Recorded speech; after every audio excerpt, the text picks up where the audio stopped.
I want to start by saying these dreams I had over the past few years occurred out of the order I have written them here, but as you will see, it was made clear to me in multiple ways that this is, roughly, the way these dreams are supposed to be understood, in a chronological sense.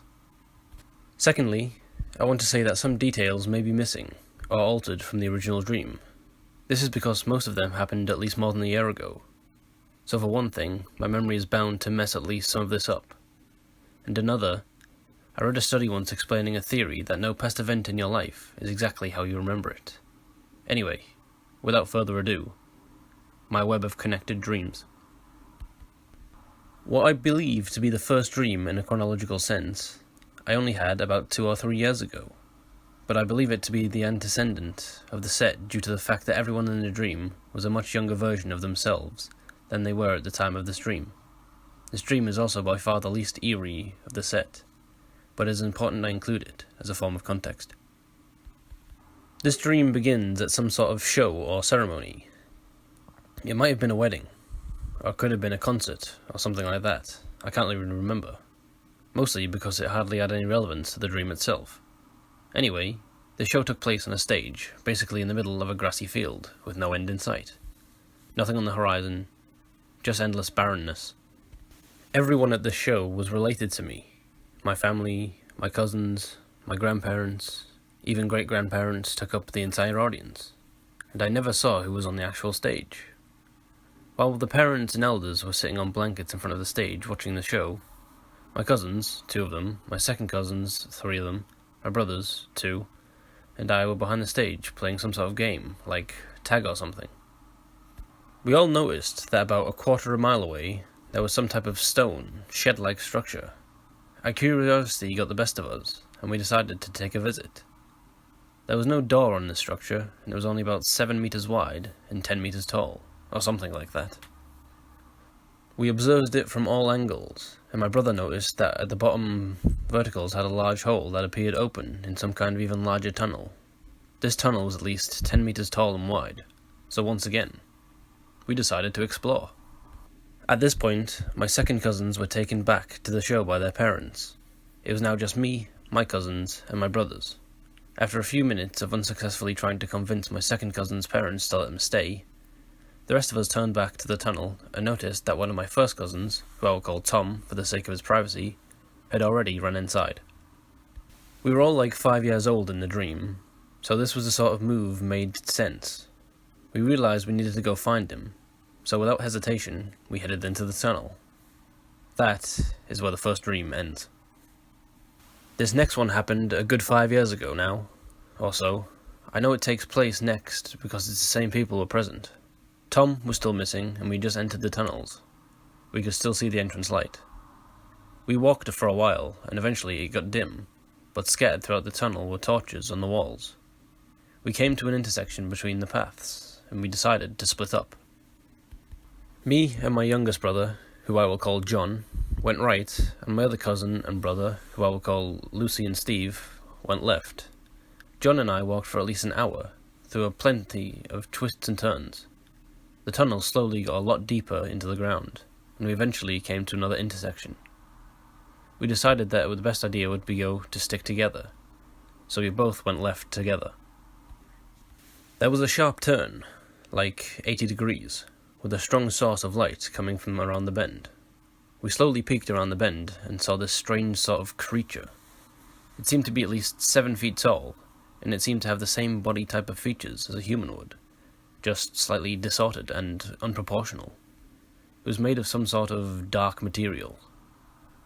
I can only describe its skin by saying it appeared to be made of some type of root. The last main feature of this thing was the source of light. Its neck appeared to be split in 2 roots, and those roots separated and then came back together to form some basic proportions to the rest of its body, as a head would. Between these 2 roots was some type of orb, which cast a very bright light onto the walls of the tunnel, and was the only possible way to see, as there were no more torches.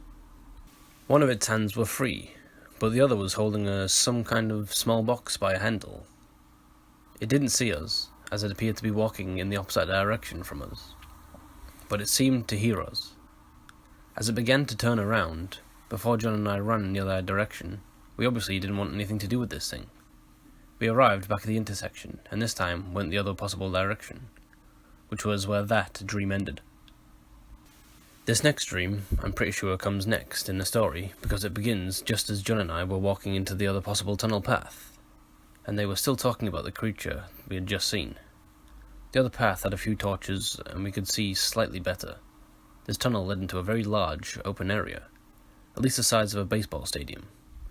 We were pretty deep, but it expanded onto the surface, and had holes in the top with sunlight shining through, so it was fairly bright.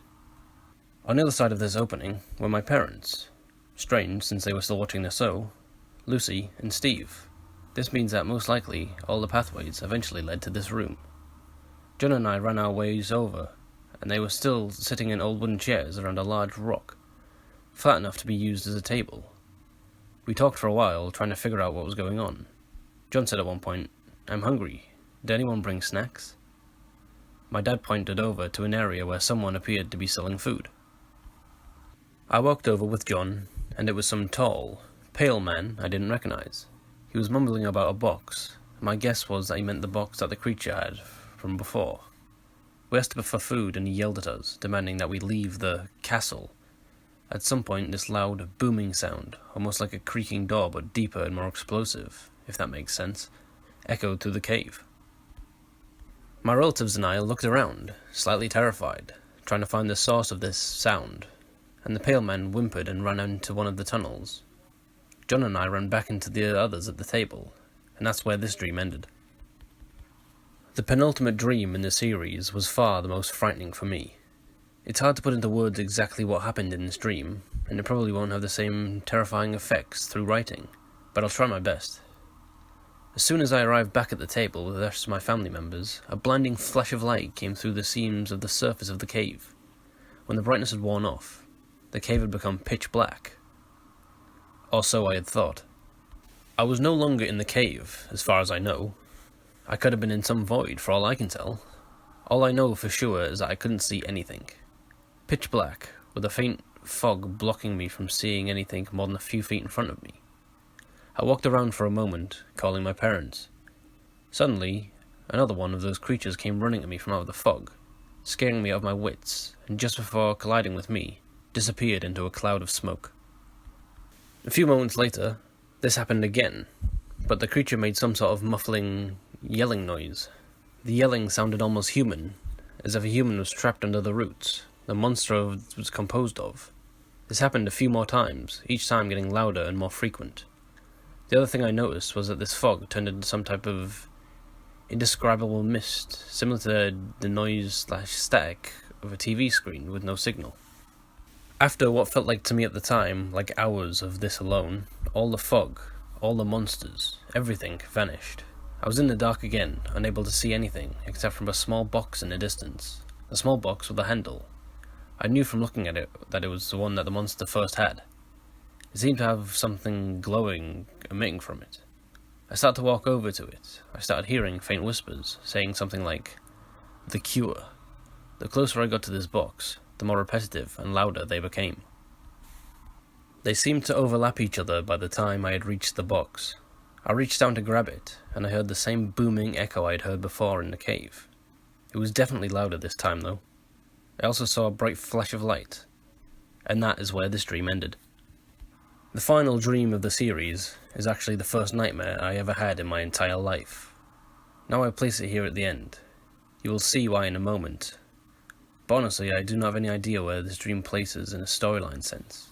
I do not recommend reading into this dream and trying to figure out what it all means. It will only give you a headache, as I did it for me. Without further ado, my final dream. The dream starts off on regular planet Earth, a strange setting considering all the other dreams. I was in Tom's neighborhood, and I was on my way to his house. I had a box in my right hand, and had a note tapped on top labelled Tom. As I approached his house, I noticed birthday balloons, so I knew it was Tom's birthday. I appeared to be the first one to arrive though, since there were no other cars around the house other than his parents'. I walked behind the house to the back door, and Tom's mother answered and asked me to come inside. I walked past her, and Tom was behind her. This is where the dream became a nightmare for me. I saw Tom, and there was obviously something very wrong with him. He was slightly hunched over, but just enough to look slightly inhumane. The other problem was that his face had some strange texture. The best way I can describe this texture is that it appeared to have the same texture as the surface of a human brain. I could make out eyes, a mouth, a nose, ears, and all other facial features, but he was bald, and this had a strange texture. As soon as I saw him, the whole area around us turned into the foggy dark surroundings as the last dream. Instead of the visual static, I could hear static in my head. I heard Tom say, in a very low, quivering voice, clearly fearful, "There's something wrong." My eyes seemed to sort of lock in onto his deranged face. I could no longer hear sounds of the real world, only the static. Slight transparent static went over my vision. I saw Tom literally melt into nothing through the static. After this, the static became more dense, and the sound became much louder. This is exactly when I woke up, in a panic. So that was my web of interconnecting dreams. These were all truly real and terrifying experiences for me.